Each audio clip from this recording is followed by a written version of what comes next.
Le cinéma indien fête ses 100 ans et le Festival international du film de La Rochelle lui rend hommage cette semaine.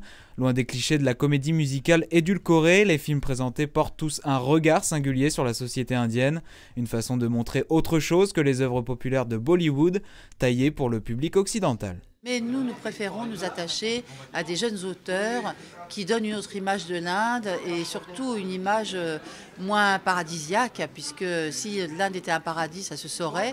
Ça n'est pas le cas, malheureusement. Et donc ces cinéastes s'attachent à une réalité sociale plus vraisemblable que celle qui est décrite dans les films de Bollywood, qui sont des espèces de contes de fées. Le festival met en avant des réalisateurs conscients des inégalités qui touchent leur pays. La dernière réalisation de Kamel Kahem est officiellement son premier long métrage.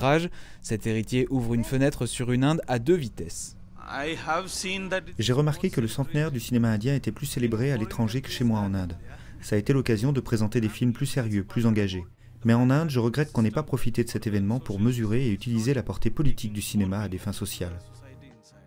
Avec près de 800 films produits chaque année, l'industrie du cinéma indien reste la plus grande du monde. Certains longs métrages sélectionnés sont à l'affiche jusqu'au 8 juillet prochain.